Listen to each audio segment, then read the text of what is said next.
बिस्मिल्लाहिर्रहमानिर्रहीम। अस्सलाम वालेकुम नाज़रीन, उम्मीद और दुआ करता हूँ कि आप लोग जहाँ जहाँ पर होंगे खैर आफियत से होंगे। नाज़रीन, आज के ब्लॉग के अंदर एक ऐसी स्टोरी है जिससे आपको समझ आ जाएगी कि पाकिस्तान के अंदर पढ़े लिखे लोग, इंजीनियर्स, डॉक्टर्स, पीएचडीज पाकिस्तान छोड़ के बैरून मुल्क जाने पे क्यों मजबूर हो जाते हैं। क्या हालात वाक़यात बन जाते हैं कि वो इतनी तालीम, एक अच्छी खासी प्रैक्टिस या एक अच्छा खासा अपना प्रोफेशन छोड़ के दयार गैर में जाकर मेहनत मजदूरी को प्रेफर करते हैं पाकिस्तान में रहने पे। और शायद इसी को ब्रेन ड्रेन कहा जाता है, लेकिन पाकिस्तान में तो कभी कभार ऐसे लोगों के लिए ब्रेन गेन की इस्तेलाह भी इस्तेमाल की गई है।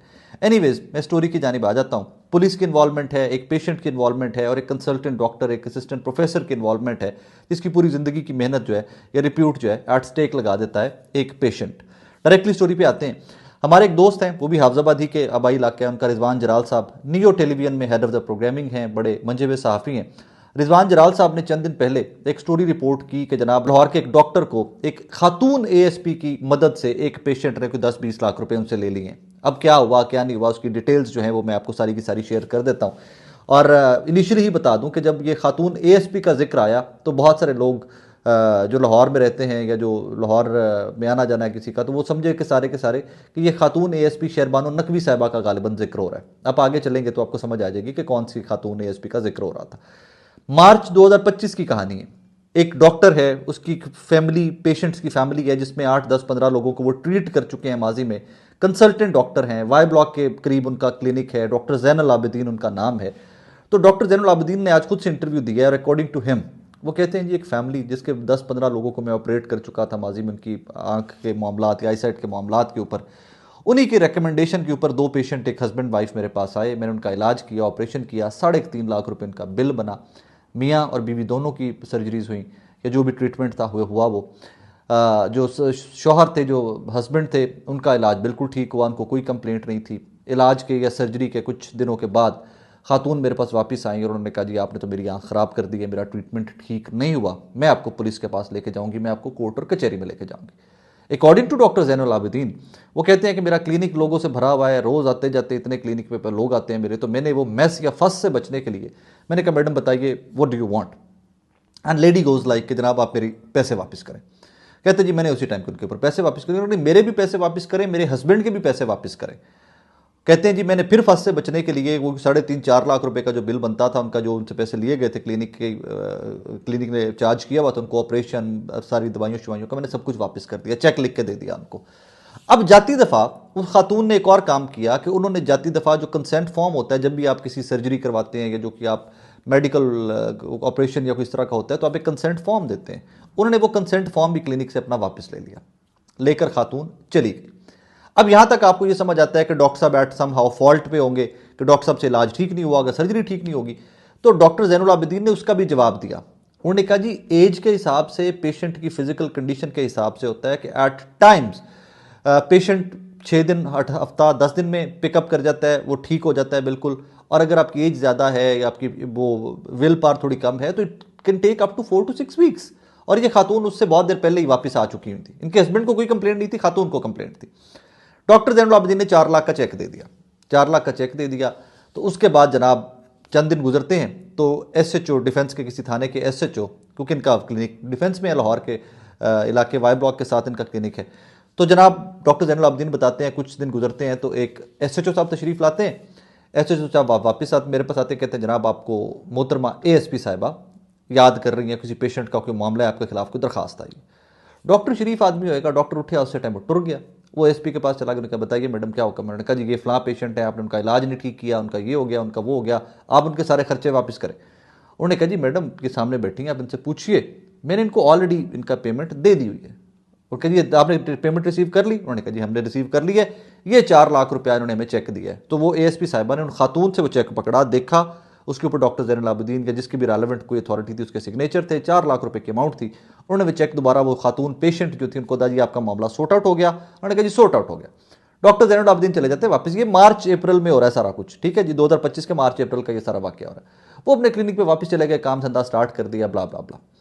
कुछ वक्त गुजरा, कुछ महीने गुजरे, तो वही खातून पेशेंट जिन्होंने 4 लाख रुपए पहले डॉक्टर जैनुल आबिदीन से ले लिए थे, उन्होंने एक लेटर लिखा जिसमें 10 लाख रुपए और की डिमांड की गई उनकी जानिब से कि जी आप मुझे 10 लाख रुपए और देंगे। अब वो 10 लाख रुपए किस चीज़ की मद में है, जरा आगे सुनेंगे तो आपको उस पर भी हंसी आ जाएगी। तो वो जनाब 10 लाख रुपए उन्होंने डिमांड किए थे कि मैं बरतानिया गई हूँ, या बरतानिया का एयरफेयर, बरतानिया का स्टे, अपने ट्रीटमेंट के लिए जो कुछ है सारा कुछ आप पे करेंगे। वो 10 लाख रुपए का खर्चा आया, लिहाजा आप मुझे 10 लाख रुपए पे करें। और साथ उन्होंने ये भी लिखा कि अब पाकिस्तान के किसी डॉक्टर के ऊपर तो मुझे एतबार ही नहीं है ना, यहाँ से तो इलाज करवाना ही नहीं है ना, मुमकिन नहीं है, सो मैं बरतानिया का ये 10 लाख रुपए खर्चा है, आप ये खर्चा भी पे करें। डॉक्टर जैनुल आबिदीन कहते हैं कि मैंने कानों में मार दिया, मैं कि यार मैं तो 10 लाख रुपया पे करा, क्यों पे करा। खैर अब आगे चलते हैं, तो चंद दिन गुजरते हैं तो फिर जनाब उनको थाने से या एएसपी साहिबा, ये अब वही था रीजन है, डीएचए का सर्कल है, और यहां पर एएसपी बदल चुकी हुई हैं, एक नई खातून एएसपी आ गई हैं। अगर आपको ज़्यादा शौक है कि ये सारी वाकई के अंदर कौन कौन सी एएसपी इन्वॉल्व हैं, तो आपने मार्च में डीएचए सर्कल की एएसपी कौन थी ये गूगल कर लेना है, और फिर अक्टूबर 2025 में कौन सी एएसपी ट्रांसफर हुई थी और उनकी जगह कौन सी नई एएसपी खातून आई थी, आपने गूगल कर लेना, आपको नाम आ जाएगा। क्योंकि डॉक्टर जैनुल आबिदीन खुद से नाम नहीं ले रहे, लिहाजा मैं भी नाम नहीं ले रहा। ना उन्होंने पेशेंट की इंफॉर्मेशन पब्लिक की है, ना उन्होंने पुलिस की इंफॉर्मेशन इस एएसपी खातून की पब्लिक की है, लिहाजा वो मेरे पास भी कोई इस्तेकाक नहीं है कि मैं पब्लिक कर सकूं। लेकिन मैंने आपको हिंट दे दिया, आप गूगल कर लीजिएगा, आपको मिल जाएगा कि किन खवातीन एएसपी की बात हो रही है। तो बेसिकली सारे मैटर के अंदर 2 एएसपी इन्वॉल्व हो गई। अब जनाब वो एक एएसपी नई खातून आ गई उस रीजन के अंदर, उन्होंने बुला लिया डॉक्टर जैनुल आबिदीन को। उन्होंने कहा जी कि आपने तो ये कर दिया, आपने तो वो कर दिया, आपको पैसे इनके पे करें या फिर आपके ऊपर हम एफआईआर देंगे, हमारे पास दरखास्त आ गई। अब डॉक्टर जैनुल आबिदीन कहते हैं कि यार 10 लाख रुपया मैं कोई जेब छोड़ी लेके बैठा था कि मैं लगी 10 लाख, पहले 4 लाख दे चुका हूँ, धमकियाँ अलग से सह चुका हूँ कि अब कार्रवाई करेंगे, ये करेंगे, वो करेंगे। तो मैंने कहा जी मैं I can not afford to pay her 10 lakh just like that. जी ठीक है, आप 3 दिन का टाइम ले लें, 72 घंटे का टाइम ले लें, और उसके बाद फिर हम देखेंगे कि 72 घंटे में पेमेंट कर दें, मामला रिजॉल्व कर लें, वरना फिर आप नहीं करते तो एफआईआर होगी। अब ये वो खातून जो है ना, जो पेशेंट है, अब जरा इमेजिन कीजिए कि इसको मैं ब्लैकमेलिंग नहीं कहूं तो मैं इसको क्या कहूं। वो 72 घंटे 3 दिन का टाइम दिया, डॉक्टर जैनुल आबिदीन वापस जाते हैं आई सर्जन, वो जाके अपनी लीगल टीम से बात करते हैं, लीगल टीम कहती है बादशाह बंदे तो पहले क्यों नहीं दसिया, क्यों ब्लैकमेल होते फिर रहे हो, या जो भी क्यों पैसे देते फिर रहे हो। उन्होंने जनाब जाके मामले को लीगली टेकअप कर लिया, और उसके बाद ये चलते चलाते डॉक्टर जैनुल आबिदीन जो हैं इवेंचुअली इस ब्लैकमेलिंग या इस धमकियों से, इस हरासमेंट से तंग आकर फट पड़े, और ये बात मीडिया तक आ गई, सोशल मीडिया तक आई, वहाँ से मीडिया तक आ गई, और फिर ये मामला मेरे और आपके नॉलेज तक आ गया।